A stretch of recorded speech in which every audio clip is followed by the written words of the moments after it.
Hello everyone, Alistair Gold here. Yes, the Sigh is back big time. That was rotten. That was horrible. It's just dreadful. It really was. This is going to be a bit of a roller coaster of a video. It's going to have me kind of diving into this horrible performance at St James's Park. It's going to have me discussing what went wrong, what needs to change.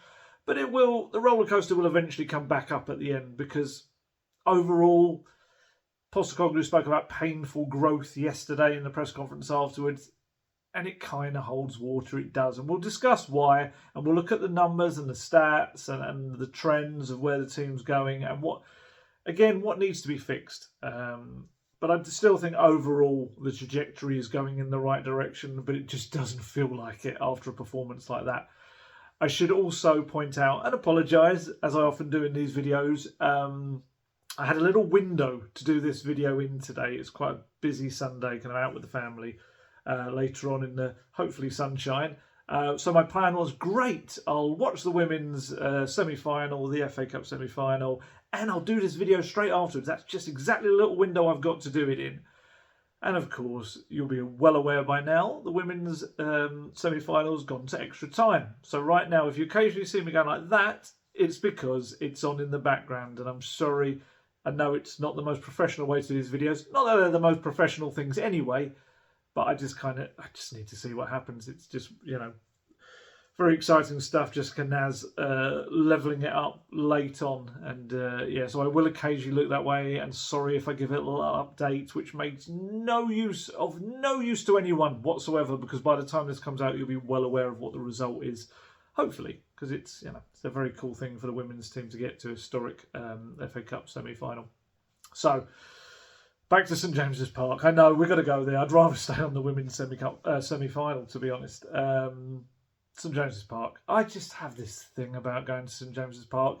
It's almost on a par to going to the Emirates for me, in that it's just not a very pleasant experience, which is weird because it's a great stadium. I love Newcastle as a city. It's terrific atmosphere inside the stadium as well.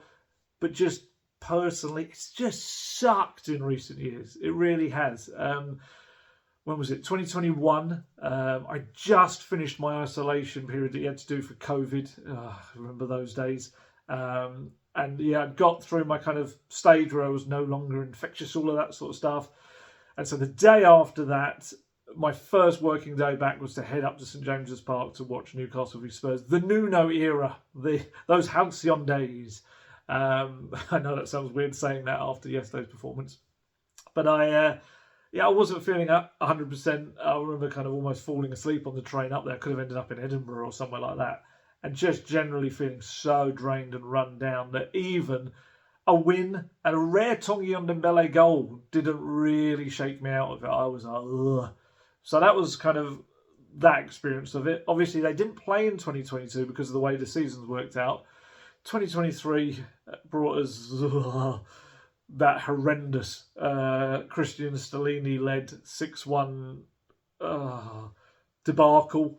Still, I think the only time that in a football match, covering a game, certainly a Premier League game, that I've had to kind of go inside to cover part of the game, just because the weather was so horrendous and certain rows of the press box at St James's Park don't have cover. So I had to come inside, and that was just an awful match. And then we had yesterday. Fair play to the Tottenham fans that made the trip up there to be served up with that garbage. Fair play. They, came in their droves. They early kick-off, which is ridiculous. They were up there in the gods at St James's Park. There's a lot of steps to get up there. I know that, and many people have kind of were telling me that as well yesterday too. And it was just,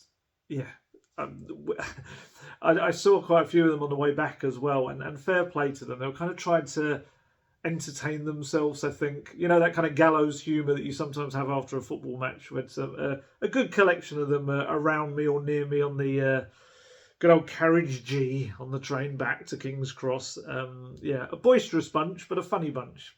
Sometimes I always wonder from the outside for those travelling, like let's say the people coming down from Edinburgh to London, what they make of like football fans essentially being in a carriage after a game, win or loss. And to be fair, the group of lads that were there, they were quite a fun bunch. They had good humour about them. One particular highlight for me was when a gentleman near me put his arms up in the air to yawn and someone shouted out, "Put your hands up if you're feeling sexy." That was probably my favourite part. Even though I was trying to work, so I had music in my ears to kind of block out a lot of the ambient noise. I heard that and it did make me laugh. But no, they were a good bunch. It was all good natured. There was no kind of making other people feel uncomfortable. It was, it was the right way to kind of be. So it was probably the best bit of the day. Actually, was the train journey home. Well, I was trying to dissect it while writing about it, and there were some quite amusing fans around me who, and also let me work, which was very kind of them. Sometimes I've had the odd ones where maybe fans have had a bit too much to drink, and they'll just want to sit and chat and discuss the game, which is great. But on those journeys back, I've got so much work to do. They're not to know that; it's not their fault. But no, this bunch, yes, they were a good bunch of lads. They were good fun.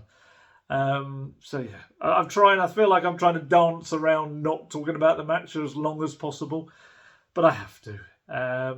So where do we start? Well, I got through the first 21 minutes without conceding a goal, and it was like, oh, what's this? This is exciting. If you're not aware, 21 minutes last year's game, they were 5-0 down at St James's Park.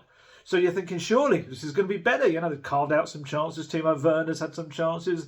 Could this be something different? Well, no, not particularly. It wasn't really too much difference. The only thing I would maybe say is in terms of the way the game played out. Obviously, another noisy stadium, great atmosphere.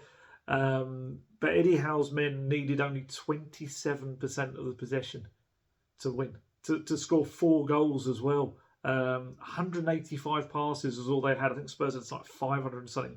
If it was the biggest indicator, if you ever needed it, that possession without a cutting edge means nothing, this was the game. To have 27% of the possession and win 4-0. Where did Spurs? Spurs went and did that somewhere. Was it Villa last year? I can't remember. There was somewhere last year where Spurs had like hardly anything and won like really convincingly.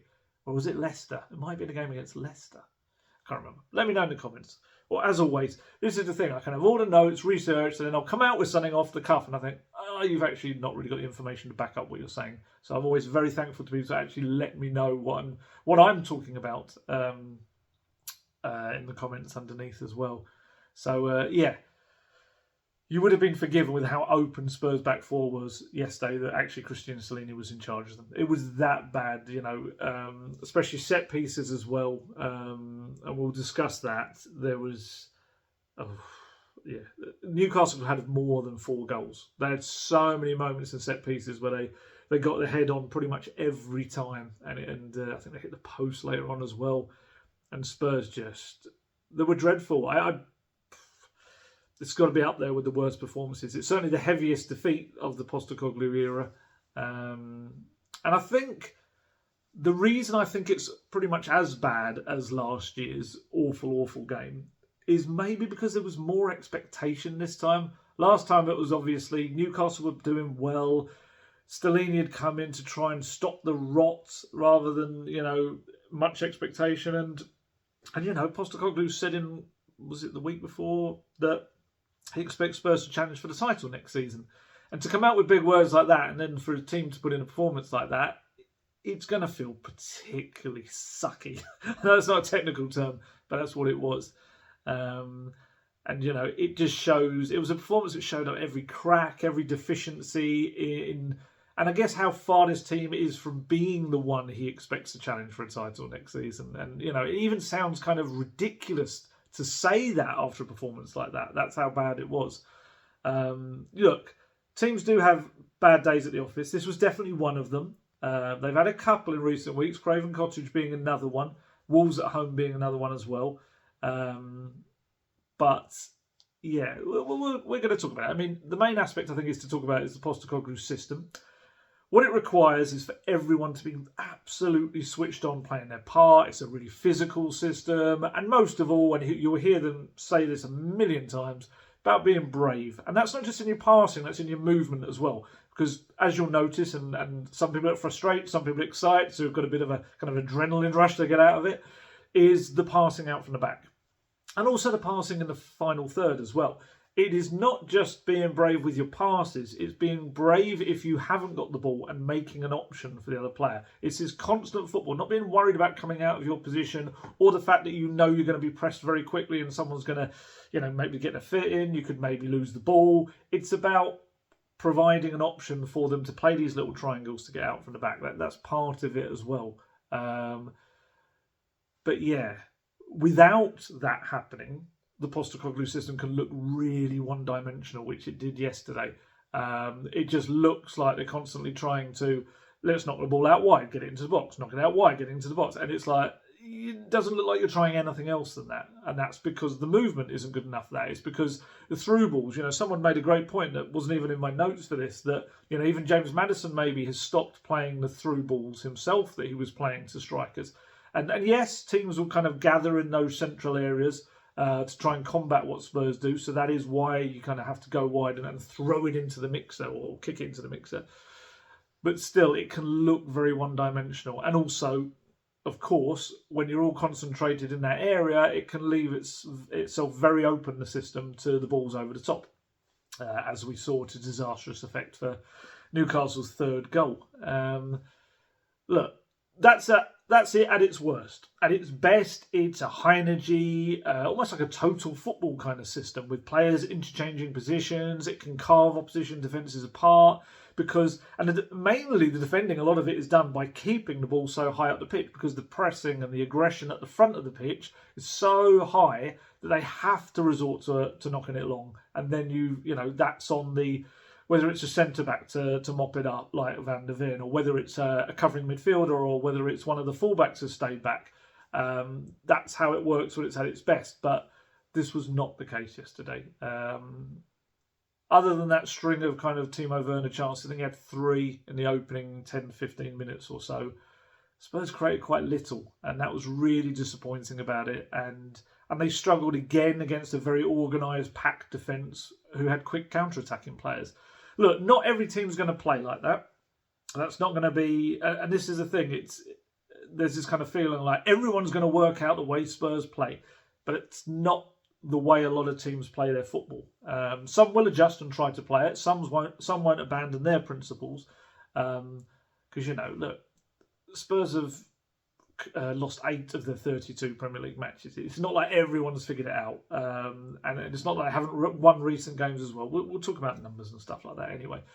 But this one was just so disappointing. It really would. It is. And it was the perfect, I guess, example of, if the players aren't going to have the courage to play that pass between the lines or run into the areas to receive the ball, then it kind of creates more problems for their teammates. Because, as I said, if they're playing the ball out from the back quickly, trying to beat the press, break the lines, they've suddenly got no options as well. And I think in those moments when a player panics, when he hasn't lost the fear, as Postecoglou said in the past, I think it was in his book, that's the kind of the part of his process, then you get players revert to type and you'll get them just whacking that ball long. And we saw that as well a few times yesterday, that maybe Vicario just didn't have an option on, or a fullback would knock it long. And it's like, it's just bouncing back because Spurs don't have a target man right now. They're playing Sonny up front. And for all of his strengths and talents, a target man and a hold-up man, he is not. So if you're going to do that, that ball is going to come back. And it does. It's a system that has to be played a certain way, and if it's not, it can look very brittle. This is what we spoke about in recent weeks, and Eric Dyer kind of made his comments about the training sessions at Spurs, that they have all been focused on the style of play more so than worrying about the opposition too much. He called it tactical. I think that's a bit of a misnomer, because tactical play includes setting your team up in a certain style. It's also about your style. That can also be tactical as well. I think he meant more opposition, opposition play and stuff like that, and countering. And the reason behind that is, as he said himself, Postecoglou, is that these 8 or 9 months or so far have just been spent drilling the system, drilling. And the kind of detail and the tactical stuff will then be put on top of that when that is firmly embedded. And I think yesterday was another example of it's just not there yet. It's not that they don't totally believe yet in their own ability to play around the system or where to run. It's not instinctive yet. And there were so many times and Newcastle were good. I really want to make sure that I'm saying this. I'm not just saying Spurs were rubbish. Newcastle were excellent. They were really good. They were a unified system. I think this was the way that Eddie Howe wanted to play at the Tottenham Hotspur Stadium. He kind of said after that game that we didn't play to the way we wanted to play, and they ended up losing 4-1. But it just worked so well. The pressing was high, and Postecoglou afterwards, it was in his club interview, he actually said, I didn't think their pressing was any more than we'd faced at other teams. Just essentially Spurs messed it up this time, and maybe the crowd played their part, I don't know. But yeah, it's when you don't have an option and you're trying to pass it out from the back, that's when you invite the opposition around you and they get so much closer. That can work in your advantage. That's the kind of the point of this system, is that you draw them into a degree and then there's space in behind them. But if you don't have the option to play the ball in so you can get around them, it's all a complete waste of time, and it results in, yesterday's kind of result. Although I would say the first 2 goals were from utterly ridiculous kind of individual errors, and a whole slew of them as well. But yeah, definitely overall, it doesn't matter in a way because the overall performance wasn't good enough. Yeah, the interesting, when I talk about the bravery, especially when it comes to the passing as well, I looked at you'll hear me say it often, the pass success rate. It's something that I always kind of have a little glance at after a game to see kind of what certain players have done and what they haven't. And across the Spurs squad, the pass success rate was really high. And it also included some of the attacking players who were like 90%, which sounds like it should be good, but it's not really. It shows that they weren't taking risks with their passes. It shows that we're just doing short, safe passes to those around them. And if an attacking player has something like 50, 60%, that's not great. But it should be, I always think, maybe 70, something like that. It shows that you're trying things. They might not always come off, but you're trying things. So to have some in the 90s and the others like 80s to high 80s, it just shows that they weren't making any real inroads on the whole. And actually, James Maddison spoke after the game. He did the club interview, and he spoke well. He said, anyone who's played here before knows what kind of game you're in for when you come here. It still kind of took us by surprise, I guess, but it was just sloppy errors. We needed a bit more courage to be braver with the ball and play forward and not take the safe option of an easy pass backwards, because that just invites pressure. At 0-0, I felt there was space there to capitalise on. You get the feeling sometimes in a game as a player about the space in between the lines and in wide areas, but we didn't capitalise on it and we played too safe. We didn't play that line-breaking pass enough times and it cost us, I think.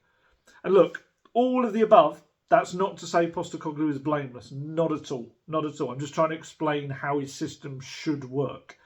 When I say he's not blameless, I would say I look back to the Forest game 6 days beforehand and I felt he was very kind of proactive and saw that things weren't working in that first half, and he made the half-time changes, which were excellent. The Bentancur and Højbjerg came on, really successful changes. As always, love to credit a manager when they make kind of important tactical changes, and that's what he did. But this time, it kind of almost felt like he just watched on as Spurs wilted a bit under the pressure. You could kind of see the way the game was going. And by his own admission, he said in the week, and he said it a couple of times, he's got a squad that's now strong enough to change things around whenever he feels like it. It was a far stronger bench than Newcastle's. Even at half-time, there was some journalists in the media room saying, but Spurs can kind of change this game. They've got the options on the bench to change this game. It didn't happen like that. But, I just felt like Postecoglou allowed this game to get away from Spurs. Look, I still always will blame the players first. I always think there's a certain standard of players as a unit have to provide, and I don't think they did that. But I would also say Postecoglou played his point in not reacting quickly enough to that. I mean, Spurs were 3-0 down before he made his first change. It was actually 6 minutes after they were 3-0 down. Kind of that standard hour mark. It was 58 minutes, 57, 58 minutes. And it was a bit like, that's where I do think he's been quite proactive in a lot of games. I don't buy into this narrative that he's a guy that just kind of stands there saying nothing. That's his style. He isn't. Although I did see him shouting quite a bit yesterday. Actually, he was shouting about was it Burn bringing down James Maddison in probably the clearest yellow card I've ever seen. To be fair, James Maddison a couple of minutes before had brought down, I think it was Anthony Gordon in a quite a cynical challenge that should have been a yellow card. Then had a challenge later on with his studs that could have easily been a second yellow had it, So I don't think Spurs were, exclusive in their upset at what the referee had done. But yeah, no, Postecoglou was shouting quite a bit. But it was more just about, the changes and doing what he could have done. And I just felt, he brought 3 players on, and I don't know, it was almost like, I know his options were limited, but I guess taking Sonny off, who's been your chief goal threat this season, it almost felt like he decided the game was done to me. We'll talk about Sonny and his performance and why I guess he did take him off. But I wasn't impressed on that side of it. And I did feel like it was a day that showed up some of the aspects that the Postecoglou critics will point to. Mistakes that come from the constant passing at the back, gaps in behind the inverted fullbacks, open door for counter-attacking balls over the top, the high line, and also set-piece problems. They were there again yesterday. So he might not be concerned about things or certain aspects. He is concerned about bits and pieces, but he's not a guy who worries about stuff. But I do feel we're at a little bit of a point at the moment where he has to really make sure that no doubts seep into the players, because that's the key thing about his system. They can't doubt it. They have to be very kind of clear that they've got to be brave with the ball. They've got to use it. They've got to move. All those things I said at the top of this, they've got to do. They're not going to be having any kind of doubts in their head of, maybe it's the system that doesn't work. Because if they do, he's on a hiding to nothing, and it's yet another Spurs manager that won't be able to see through their project. And I can't be bothered to do all that again. I just can't. I cannot go through another managerial change, another project, another rebuild, and the amount of people that are desperate for a rebuild are all say, tear it up, chuck it all out, this is rubbish, we need better. And then when it is all torn up and chucked out and rebuilt, there's a bit of but I want it now. And I get it, and then I'm included. I should stress, that doesn't sound like I kind of made that sound as if I was talking about other people. I'm talking about me as well. It's very easy to get very frustrated very quickly with things. And maybe lose sight of a bigger picture to it, because you end up perhaps amplifying certain things that you don't like about a system or a style of play, even if I guess you're not seeing it in its purest form. You're not seeing it with the right personnel. You're seeing it with different personnel. Only 3 players from that 6-1 from last season that started that game started this game. It was a very different team, which maybe makes it all the more disappointing. On the whole, Spurs away form is actually pretty good. They've only lost 4 games on the road this season in the Premier League. That's 1 more than Arsenal and Man City. And it's the 4th fewest away losses in the competition, I've written down here. So I think mainly looking at the away kind of stats, there's been too many draws. They've had 6 draws, which is the highest in the Premier League, funny enough, for away draws. Hey, look, we probably would have taken a draw yesterday with hindsight of knowing what was going to happen, but they were never in any danger of bringing home a point down south. They just weren't good enough. They were dreadful. There was no real redeeming feature for anyone. I think my player ratings were probably the lowest across the board of the season. Normally, even when there's been a poor game or a poor performance, there's 1 or 2 players that you can look at and think, okay, well, you've done okay. I struggle, yes. It could maybe say Vicario's not too much he could have done. Maybe done better for Isaac's second goal, perhaps. He kind of hesitated, came out, went back. It's a difficult one because he was out of his box. But, and he was obviously nowhere near the other ones. And, it was just so disappointing overall. It was such a poor result that Spurs actually fell out of the top 4 without Villa even having to kick a ball. That was how disappointing it was. They managed to knock themselves out of the top 4, which is quite a feat. It's the only kind of thing that Spurs could do. And Spurs will now have to rely on, obviously, you know that the extra time's going on just over the way there. So you know that I'm filming this before the Villa-Arsenal match.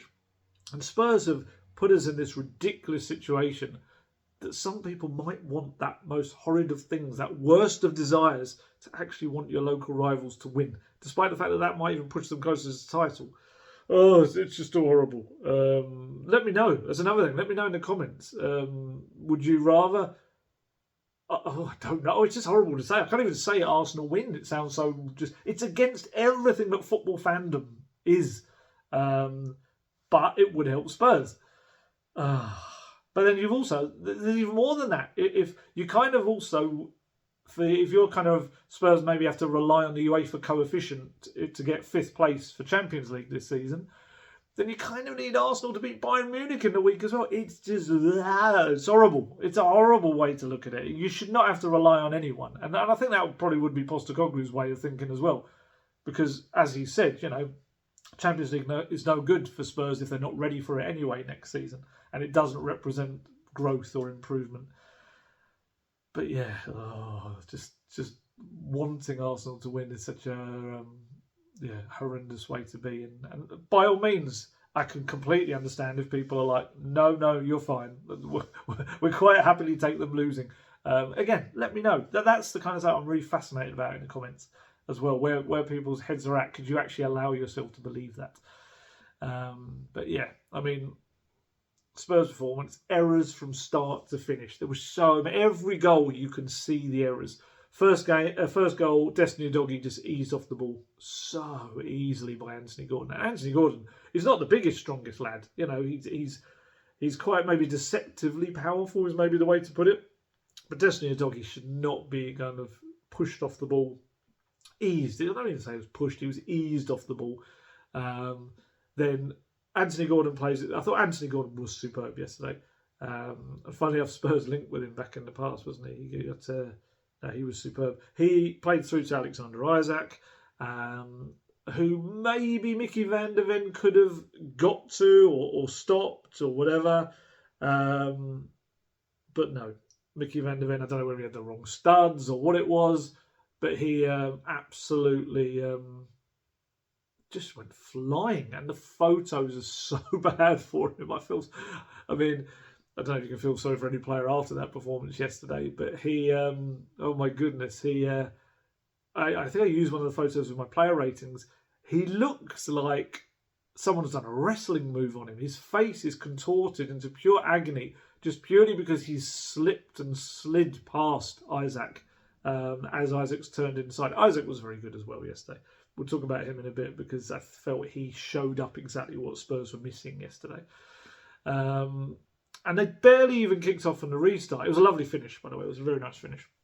But they barely even kicked off from the restart when they just gifted Newcastle another goal. I think it was 90 seconds, something like that in between them, maybe slightly less.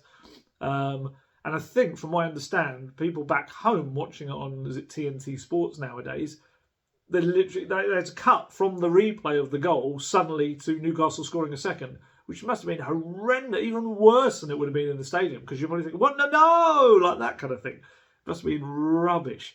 And it's all because Spurs lost the ball again, pretty much straight from the kickoff. Pedro Porro, I just don't know where his brain was at. Pedro Porro was carrying an injury in that first half, so whether it just played some kind of part, I don't know. I feel like that's more of a mental decision, though, rather than anything to do with the physical kind of issue he was having.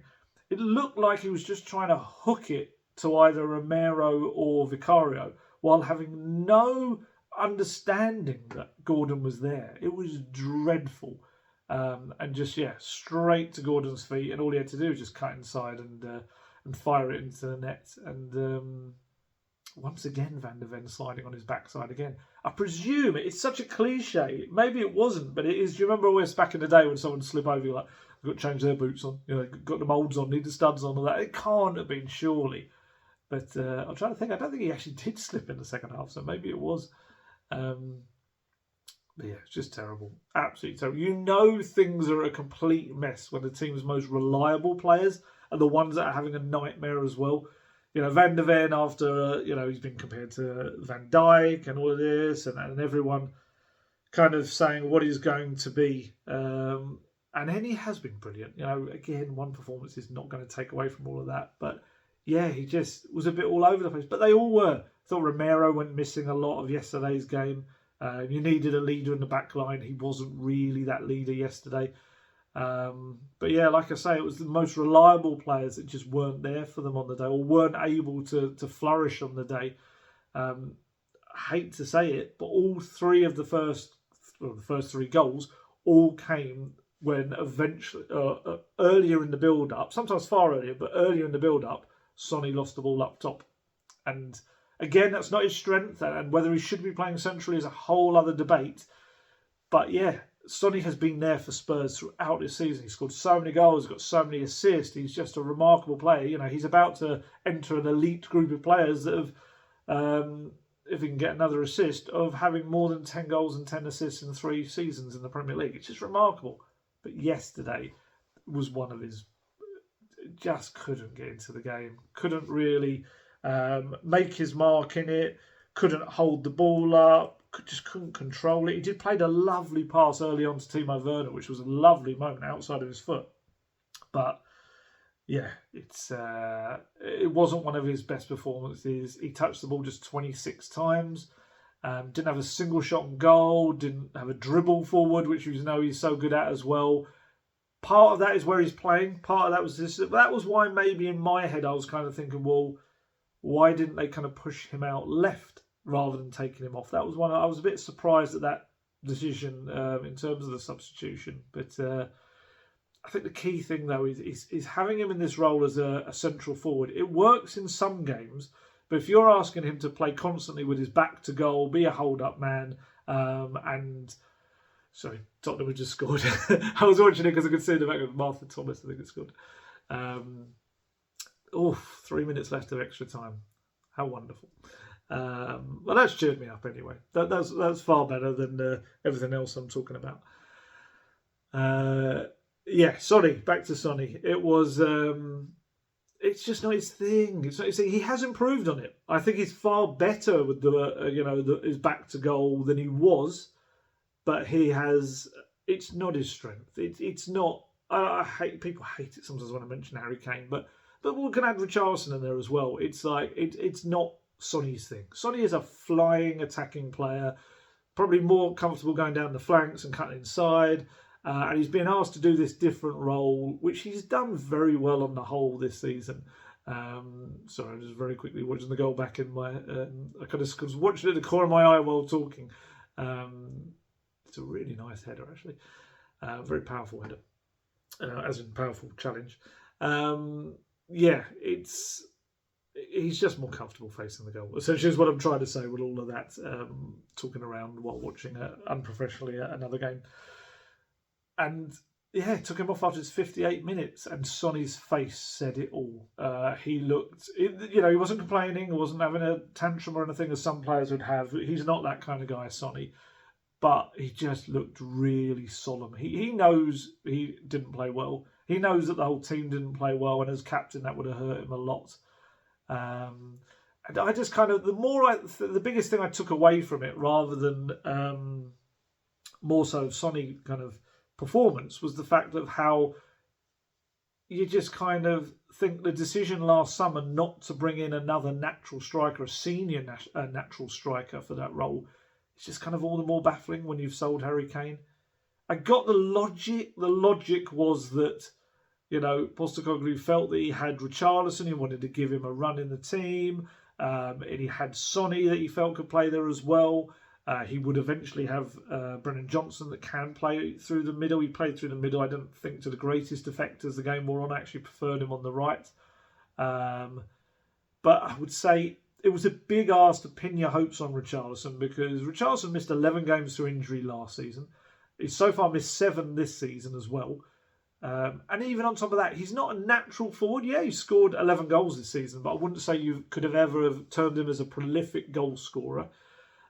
He does have the physicality, the physical attributes to be a target man, and I do think Spurs are missing his aerial presence, attacking set pieces, but also defensive set pieces. I do think they're missing him in that. I mean, you look back to the summer, they brought in Alejo Valise as kind of their natural striker of the summer. And you know, he's a youngster. He's got a handful of minutes. Yeah, he scored his first goal for Spurs, but ultimately he was going to always be a bit part player this season. He's gone to Sevilla, where I don't know how he's doing. I think they got a game today after a couple of weeks off, but it hasn't worked from there. They're not playing him there. So this was not a guy that was going to come in and be any... I'm very reticent to say Kane replacement, because no one's a Kane replacement, and Postecoglou keeps saying that, and he's spot on. But someone that's going to be in there as a target man and get you a lot of goals in this system. He may be one day, but right now, although I still think with Valise, going back to my homegrown stuff, which, by the way, if you didn't see the update post I put above, Pat Matasar is not going to be homegrown in either Premier League or Champions League. It's something to do with essentially being ineligible to work during the year that he went away because he wasn't an EU national. It's long story, but essentially I've had it confirmed from all different sides of it, from the Premier League side and from the club side, that unfortunately Pat Matasar is not going to be homegrown next season in either competition.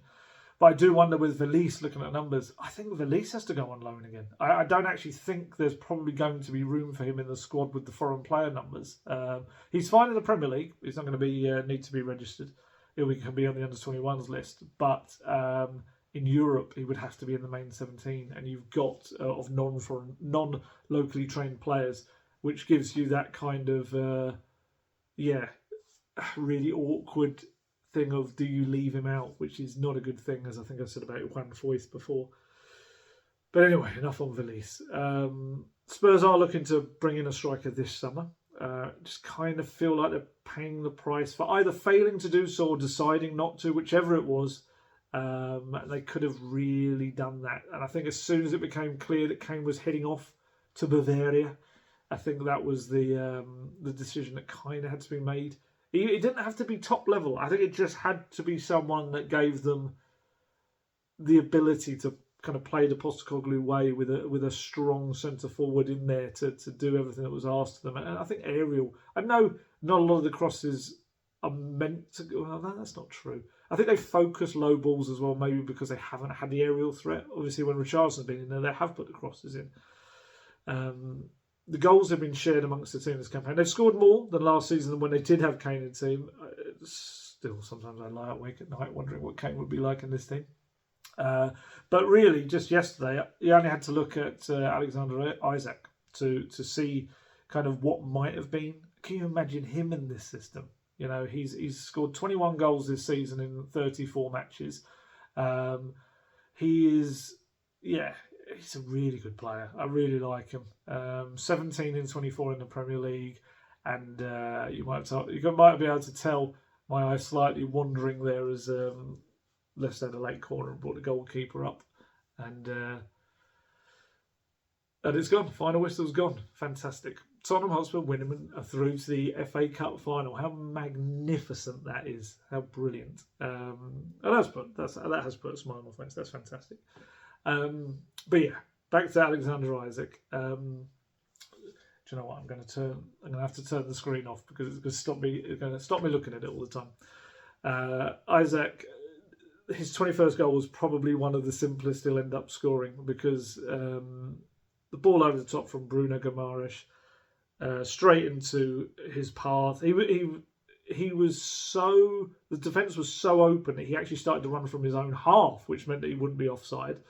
And he didn't really have any obstruction because, like I say, Vicario went back. Even Van der Ven couldn't get back to really pose any threat to him. And a very nice finish again. It was put to Postecoglou afterwards, like, why does your team look so vulnerable on the attack with the balls over the top? And he said, we allowed them to dictate the way the game was played. It ended up being a transition game. A lot of it was self-inflicted by us. We weren't brave on the ball. We've been really good this year at understanding that when we have the ball, we can be a threat. Certain players, we just shied away from that today. When you do that, you allow the game to be played on Newcastle's terms. When that happens, especially away from home, it's hard for us to then claw it back once it got away from us. It was. It wasn't good. It wasn't good at all. They're also. It's not even just at the back. I feel like they're not showing that clinical instinct consistently at the other end as well. Timo Werner yesterday. Talk about two different games. I thought he was really good against Forest. Really a threat and a problem for Forest. This was more a performance that kind of harked back to the Chelsea days and the ones that ruined his confidence of a prolific goalscorer at RB Leipzig.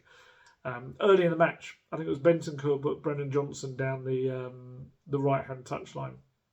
And he just hit this lovely ball across the box. It was a really dangerous one. It was one of those where maybe, I think it might have been too high for a central striker to have got to. But it kind of hit Werner at the back post, steaming in. And I think maybe a more confident player sticks his head on it and absolutely slams in with a powerful header that probably the goalkeeper's got no chance with if you just get it under the bar. But he didn't. He attempted this really awkward, far more complicated volley with his foot that just ended up going into the stands. It was just messy, and if that had been the other end of the stadium, the Spurs fans would have been able to probably catch it, one of them. Not good enough at all. And then I said he had that lovely son ball into his path, which it was so awkward. I felt so sorry for Son in that moment. Passed it to Werner, runs in to try and get the ball back, and Werner blasted the ball so hard at Sonny's ankles that he actually knocked Sonny off his feet onto the floor. It was not a great moment. And probably the best opportunity of them all was James Maddison got down the left-hand side, knocked it in field to him, and he just scuffed it. He kind of sliced it across the face of the 6-yard box. It wasn't good. And you just kind of think, had he taken one, maybe even two of those chances, that were quite decent chances, some of them, you're looking at a different game, because Newcastle then have to come out of their shell, as in their tactical shape. They have to come out of it, which is exactly what happened in the reverse fixture. Just didn't help Spurs at all, or help himself. And this is the issue: is that if there's going to be one real cause for pause, if you pardon the rhyme, if Spurs are looking to sign him for £15 million or so in the summer, it's the finishing. It is. Look, let's be honest. If I'm got my life's depending on it, whether my life is dependent on whether Timo Werner scores a goal, puts the ball in the back of the net, I'm probably saying my goodbyes to everyone. It's been good to know you. Goodbye. Because, you just kind of feel like with him, when you've got a player like Sonny running through, let's say, or in a good position, you kind of feel like 9 times out of 10 he's going to put the ball in the net. With Timo Werner, sadly, I think it's kind of almost the other way around. 9 times out of 10 you think he's going to miss it, which is, again, it is a hangover from those Chelsea days. I do think that absolutely destroyed his confidence. And this is a guy that scored whatever it was, almost 40 goals in the season that he came before from RB Leipzig. His goal record at Leipzig is just phenomenal overall when you look at it.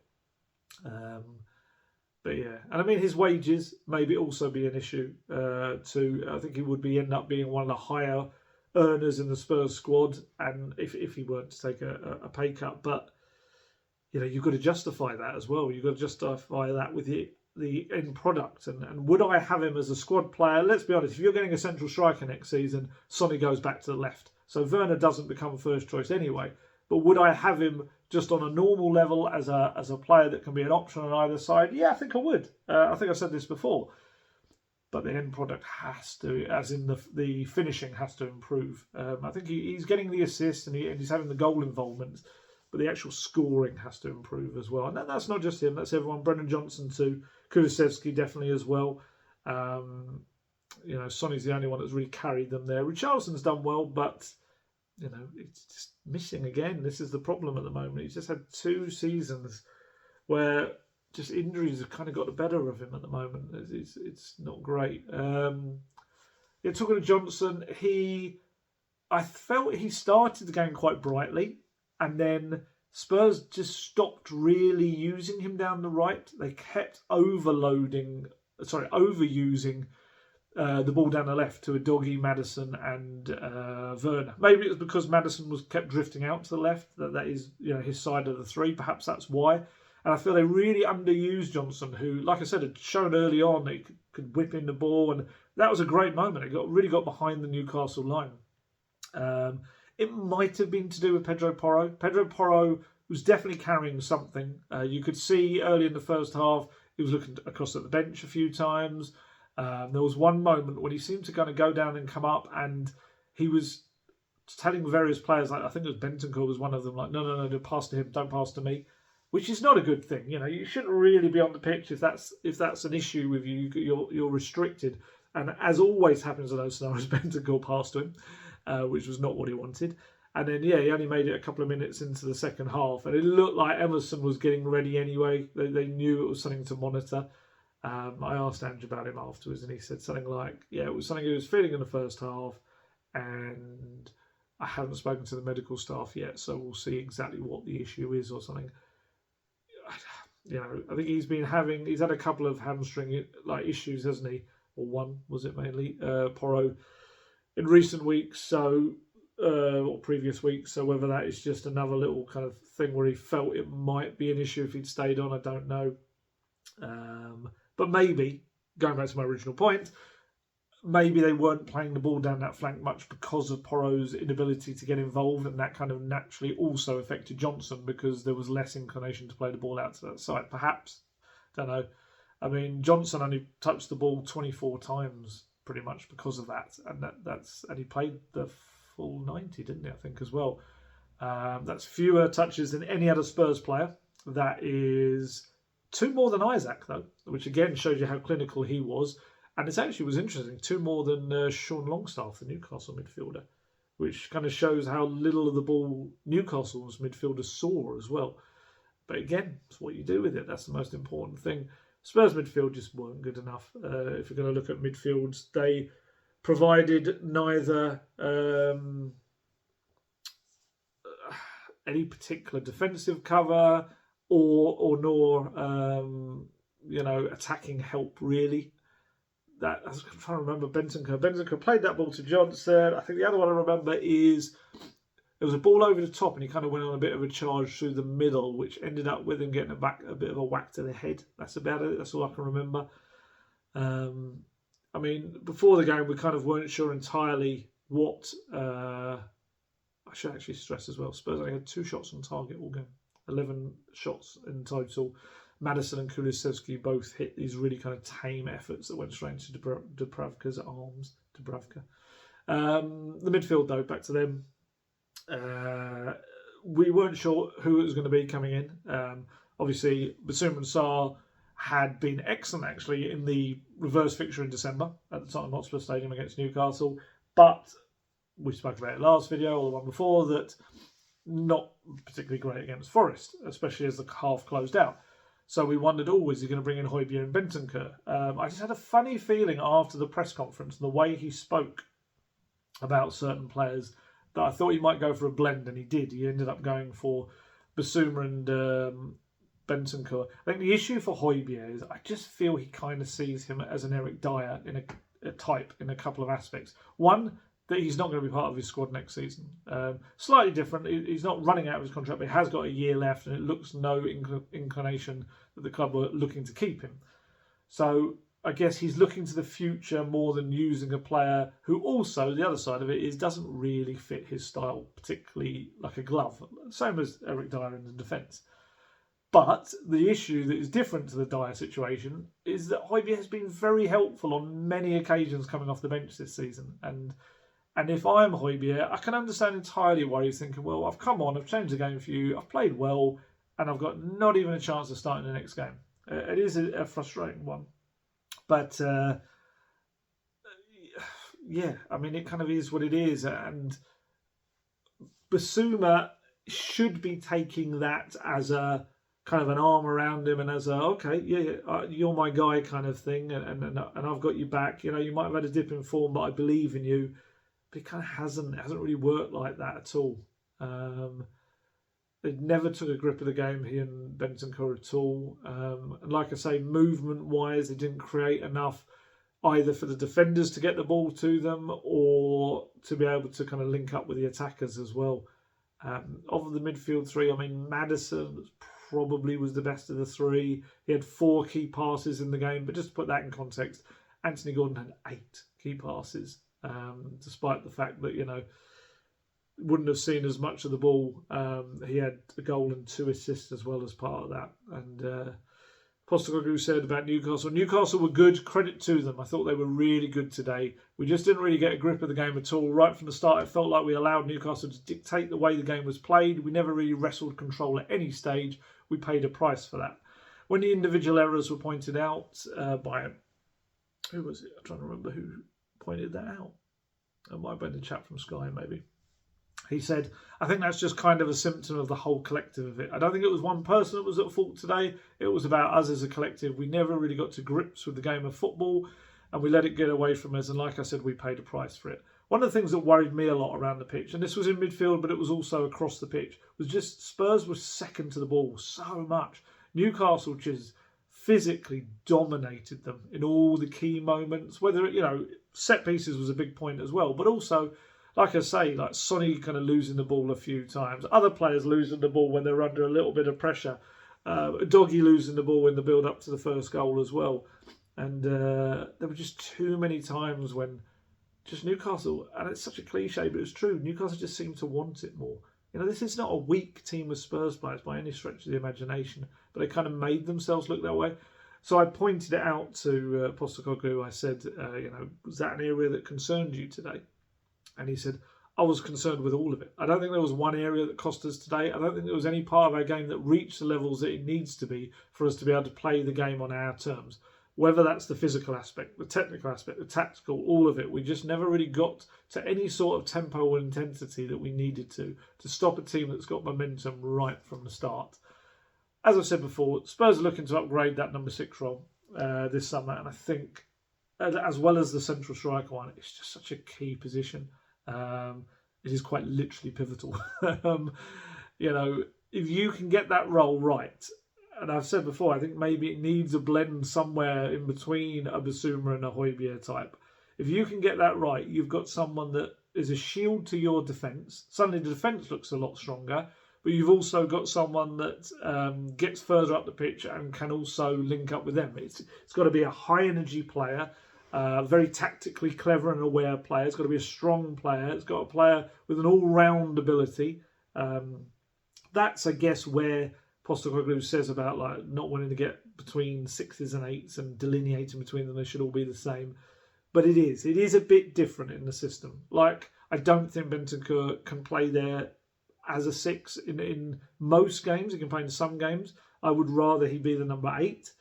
But I just feel like, that needs to... The recruitment's been really good. This needs to be spot on, this number 6 that's brought in this summer. I think it's just become clearer and clearer that he needs someone there as well. But yeah, and then there was the 4th goal. We've got to get around to the 4th goal because Postecoglou, I always get people on social media kind of asking, I find it kind of mad that they're always like, you've got to ask this. Why haven't you asked that? And you're like, we have. And I think this is the kind of the aspect of, and I understand it. People are not going to be aware of every press conference. They're going to be aware of every question we asked. And I guess just in their head, they haven't had an answer to it. We do. We're the same as you guys. We wonder why something isn't happening or why something is happening. We'll ask the question, and we do. And yeah, I've had a few people this morning saying, you need to ask about set pieces. I have. Someone asked him in the week. I think he was asked a week before. I've asked him about set pieces and the issues behind it. And the answer each time has been, it's not really a concern. And look, I don't agree with that. It is a problem. It is, absolutely is. That was the 11th goal they've conceded from a set piece in the Premier League this season. It is an issue. Of course it is. It's up there among the, I think it was top, maybe 6. What might have it here? Let me get it right. Don't like to just say something when I've got the info. I should still have this screen open. Right, it is set pieces 7th worst. Villa and United have conceded more. But then the others are like Sheffield United, Luton, Burnley, Forest. Forest have conceded 21 set pieces goals, which is mad. I mean, it's worse than... Yeah, that's the way to look at it, I suppose. It's worse than 12 other teams in the Premier League. 9 more than Man City have conceded from set pieces. 6 more than Arsenal. 4 more than Liverpool. And like I say, of the top 5, only Forest have conceded more. 14 have conceded. I don't know why... Well, maybe I do. I was about to say I don't know why he kind of doesn't see it as an issue. But I think maybe it's an aspect of... He's publicly said that Mile Jedinak, obviously a young coach in the making, as it were, that's part of his responsibility. I don't think it's purely him. I think Matt Wells has a part to play as well, and Chris Davies is the assistant manager, probably oversees it all too. You know, to kind of pin it on one person would be too much. But maybe he feels he needs to shield him a little bit because he's kind of pointed out that he's got part of that as one of his things that he's remit. God, that was the word I was looking for, remit. And so maybe he's doing that, but maybe also it's to stop it becoming a bit of a thing. Conte did that. It might have been set pieces with him, of trying to not make it a thing in the player's mind, so that every time a set piece comes in, they're like fearful of, oh no, we're going to let in another one. And I get that there is a kind of mentality aspect to it, but the problem is it just keeps happening. And this one, 87th minute, Dejan Kulusevski actually was the one who's probably most at fault. It seems to be mainly zonal marking they're doing. I had someone tell me today it's because Gianni Vio used to prefer man-to-man marking. I don't know where that came from. I must reiterate once again, Gianni Vio only did attacking set pieces. So much has been made of Gianni Vio. I find it incredible, the fixation with him, because he was very good at his job and he was a very nice man. I spoke to him a couple of times. Lovely chap. But as I've said before, Spurs are they only need to get a few more goals and they could potentially get the same amount of attacking set-piece goals this season. So I feel like if you're looking in that direction as one of the issues of the season, I think you're looking in the wrong direction. I think there's other problems that need to be fixed. I don't think that's a problem. Defensive set-pieces is nothing to do with Gianni Vio, and it is an issue. You know, Dejan Kulusevski completely lost Shy, sold him a little bit of a dummy, ran in the opposite direction, and he powered in ahead. Vicario just kind of watched it go in. Maybe argue again. It's always difficult with hindsight, easier with hindsight, but could he have been more proactive? Could he have come out for the cross? Could he have moved a little bit better? I don't know. It was a very powerful header. I would put it on Kulusevski, that one as well. But like I said earlier, my main concern was that Newcastle won pretty much every header. I think maybe one one I can remember, or a couple from set pieces. Every other one. And look, Dan Burn is a giant. They've got some big players. Shah's a big player as well.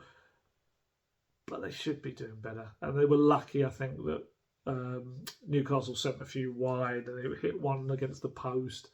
But look, it wasn't just about set pieces. Was only, the tip of it all. This was just a stinker of a display across the whole park.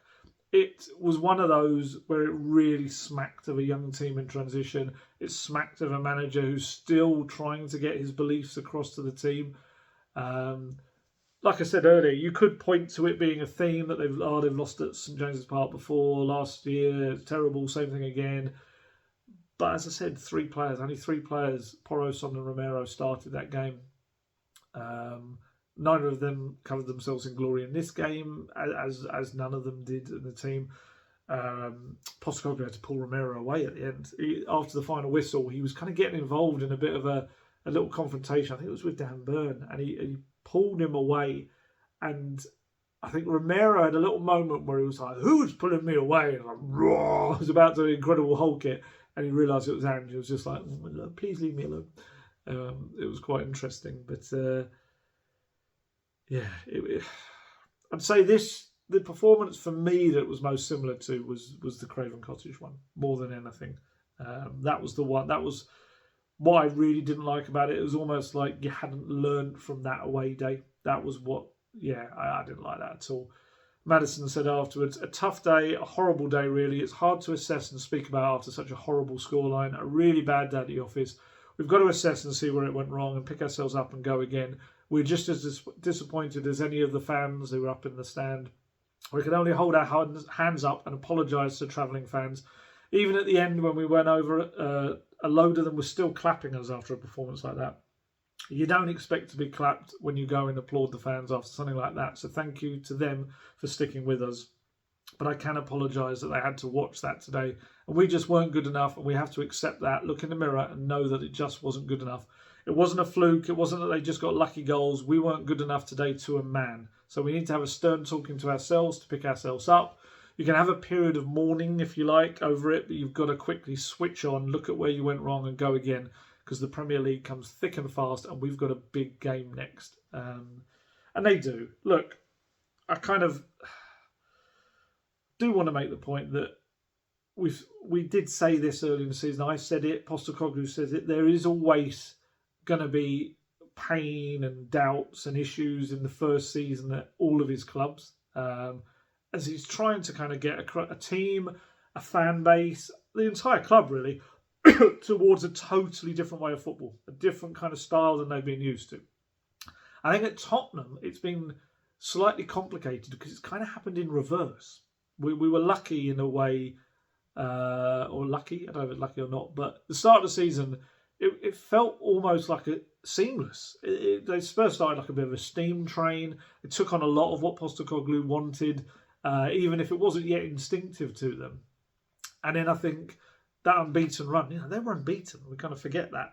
Came to an end at Chelsea in the Chelsea game, and they just haven't really been able to find any consistency since. You had the big period where they'd lost key players like Van der Ven and Maddison, and Basuma was out, Romero was suspended, and then obviously you lost Son, Basuma, Sarti, Asian Cup and Africa Cup of Nations. And it just feels like they've never really been able to find their rhythm entirely since. Look, it's not been awful. It's kind of, again, there's been a lot of overreaction to it, I feel. Spurs have won 10 of the 17 Premier League games since that Chelsea defeat. They've only lost 4 matches since that Chelsea defeat. But yeah, absolutely, there has been little flow or consistency to the games. And when you have losses to the likes of the ones against Fulham and Newcastle especially are the most galling. They're heavy defeats. There's no goals scored. Absolutely understand it. But as Postecoglou said afterwards, look, there's no point sitting around feeling sorry for yourself. There's another game in 2 weeks. We've just got to get ready for that. It's not the first time it's happened to us and it won't be the last. It's part of our growth. Sometimes that growth is painful. That's part of it and you've just got to embrace it, use it and get ready for the challenge. And look, I know, I understand it just as much as anyone. You know, I'm a Spurs fan through and through. I was literally came into this world as a Spurs fan. I had no choice. So, regardless of how much I want to switch off my emotion after a game, it hurts. Of course it does. When you go somewhere like that and you have a stinker of a day and the team stink, of course it hurts. And when they're that disappointing and a muted performance, emotions can kind of cloud the way you view something. But even, I think for me, maybe because I'm so used to kind of talking this out, looking at the stats, looking at a little bit more to it all, there has been growth. There has. Yeah, it's been painful at times, but there has been growth. And I've seen people claiming there isn't. But look, I'll just show you. It's there. And I know there's some people that will say, I can see it with my eyes. It's not about stats and all that. But there's certain stats, and that is points and goals and things like that, where it's just quite clear there has been growth. So Spurs have got the same amount of points as they finished last season with, 60, with 6 games left to play. At this point last season, they had 7 fewer points than they do right now. They've scored 6 more goals this season at this point than they had last season, 64 goals, without a certain club record goal scorer up front. They have also conceded 2 fewer than at this stage in the Premier League last season. So despite kind of some of the feelings towards the defending, I guess you could counter that in the interest of fairness that obviously they've got games to come against Arsenal, Liverpool, Man City, these games. So maybe, I'm trying to think how many of those would have come after this point last year. But anyway, there was a chunk of goals that were conceded during that time when they didn't have the first choice centre-backs, they were playing with full-backs at the back, things like that. Although, also, I guess you've got to add the Fulham and Newcastle. That's whacked 7 goals onto that total, just with 2 games alone. So, and I'd say overall, the odd game aside, and it's very difficult to say after a performance like that, but I do still think the football on the whole has been a hell of a lot better than it was last season. There's so many of these videos I did last season where I was like, what was that? That was horrible. So I do think, just to kind of say that the football has been awful, it's not true. It's not true. There's been games where it's been poor, and you can see that it's a team that isn't clicking, isn't there yet. But overall, it hasn't. It has been better, I mean. Just because I actually thought I had to look back a little bit further. I thought I'm not just going to use last season as a metric, because I want to look back a little bit further. Like, Conte had a really good kind of where he came into the season and turned Spurs around. They got 4th. So how does it work with that? Well, that season they're 3 points ahead where they were at that stage as well. Of course, you could also argue that Conte then had to take on what Nuno had left him. So points wise, I think his win percentage is just slightly ahead of Ange at this point, if you take the same amount of games. Something like that. I can't remember. Something along those lines. I can't remember the exact figure of that. I think we're talking about, like, it's very close. It's like point something. But yeah, so from that season, they've scored 9 more goals than they did at that point, but they have conceded 11 more. That's, as I say, the 7 goals for Newcastle and Fulham don't help. And also at the start of the season, even under Nuno, they had 3 1-0s in a row. They were getting far more clean sheets. Defending is an issue. I don't want to paint it as if I'm trying to make out that defending isn't an issue at the goals they conceded and the lack of clean sheets. It absolutely is. But what I think the key point when we talk about growth and the painful growth is Spurs are ahead on terms of points and goals at this stage than in any of the seasons in the past half a decade. And that is growth. That is. Whatever kind of way around it you want to find, whatever kind of other bits you want to point to, and you may want to point to defending, you absolutely could. They've conceded more goals. Obviously not than last season, but previous seasons' records were far better. And that's something that clearly isn't right yet. I still do believe that once they're better at keeping the ball further up the pitch, the defence isn't going to be under so much pressure. And I think it will be easier for them to defend and to get more clean sheets. Look, Postecoglou expects them to improve greatly in the time ahead.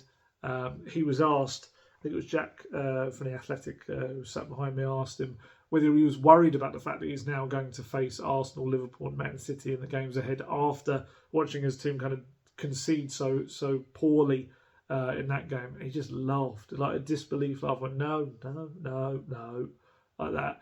And look, I know he might point to the fact, he might say, well, I haven't actually lost to any of those teams you've just said in the Premier League yet this season. But I think it's an absolute valid question. It's fine, because if they do play the way that they did against Newcastle, against any of those teams, they're going to get tonked. It's true. I don't think they will play that way. I would imagine they'll be better. I would imagine that those teams, the way they play, will probably suit Spurs a little bit better, weirdly. I'm not saying the Spurs are coming away with 9 points or anything like that. I'm just saying that those 3 teams are probably less likely to sit back and hit on the counter. Although I think Arsenal did a few times at the Emirates. They did adjust slightly towards it. But yeah, look, I think the key thing for Postecoglou right now is definitely he's not blameless. And he needs to dispel the notion that teams have worked out how to play against this system. Spurs have won a fair few recent games, so it's not like they all have at all. But obviously there is going to be a feeling that the way that he plays, the inverted fullbacks, all of that, will have surprised quite a few teams in the early months of the season. And now it's about how you kind of then adapt to them knowing that. And that is something that he must have had to do elsewhere. But yeah, I guess it's just there's so many teams out there, aren't there, that have had an amazing first season, but the second season hasn't been as successful. Obviously, Brighton are one of those that we're kind of seeing under De Zerbi, although they're still doing pretty well on the whole. But yeah, it's, to be fair to him, he's repeatedly indicated this is only stage 1 of Postecoglou Tottenham. This is nowhere near where the finished product's going to be. And it's only when they've really kind of drilled into them what they need to do that it becomes instinctive, that it becomes a different kind of Tottenham. And I do think that this transfer window to summer one is a big one, because I'm not saying it's the finishing touch final window, but it takes the team a lot closer to what it's meant to be, and it fills a lot of positions where he can look for pure Postecoglou players rather than compromises. Yeah, I mean, look, he's going to get time to do it. Spurs are fully on board with the Postecoglou way. They're happy with what he's done behind the scenes. They're happy on the whole with what's happened on the pitch and the difference in the football. And I know that feels difficult to say after yesterday. And there is a recognition that this is a rebuilding season. And I know people hate to hear that. I get it. Look, there's been so little success in the last 25 years or so. There has. And it's felt like there's been so many rebuilding seasons. But it doesn't detract from the need for it. Unfortunately, if you're going to appoint that many different managers, they have to constantly rebuild. That's just the point of it, annoyingly. Whether it's right or wrong, it doesn't take away from the fact that it has been a rebuilding season. And thankfully, Spurs seem to understand that. Not only was it a mess the previous campaign, but they also lost their star player. It had to be a season, when many people were saying Spurs were going to get relegated without Kane and stuff like that. So it has been one. I mean, I looked even in the Daniel Levy's statement with the financial results earlier this month. He wrote in there, "This season, the first under Ange was always going to be one of building for the future. We've seen progress with the return of exciting attacking football, even when faced with significant player injuries."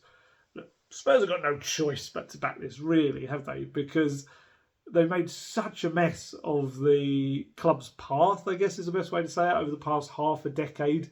With you've heard me use this phrase so many times, flip-flopping, managerial appointments, one person with a certain idea of football. Hey, that guy's available. Oh, he's got a completely different style of football. There's that guy's over there. And it's just like, leaving us as journalists and fans and everything just like dizzy, quite frankly, with the amount of flip-flopping from different kind of styles.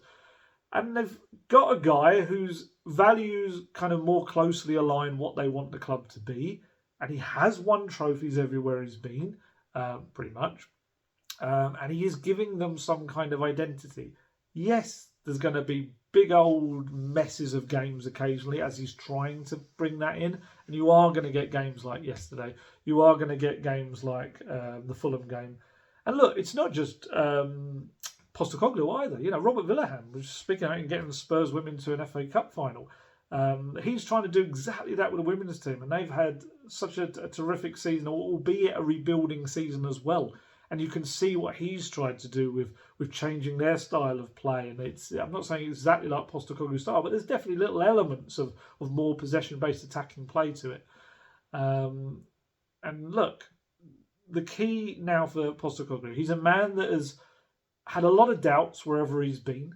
And he's kind of made his career out of that, really, because they follow him into each new job. It's about him always proving himself. He doesn't do it I don't know how to put this. I think he just does it. He relishes the doubts. He said that himself. But this is the biggest test yet for him, because it becomes on the biggest stage. Yes, he's managed at a World Cup. Yes, he's taken Australia to win the Asian Cup.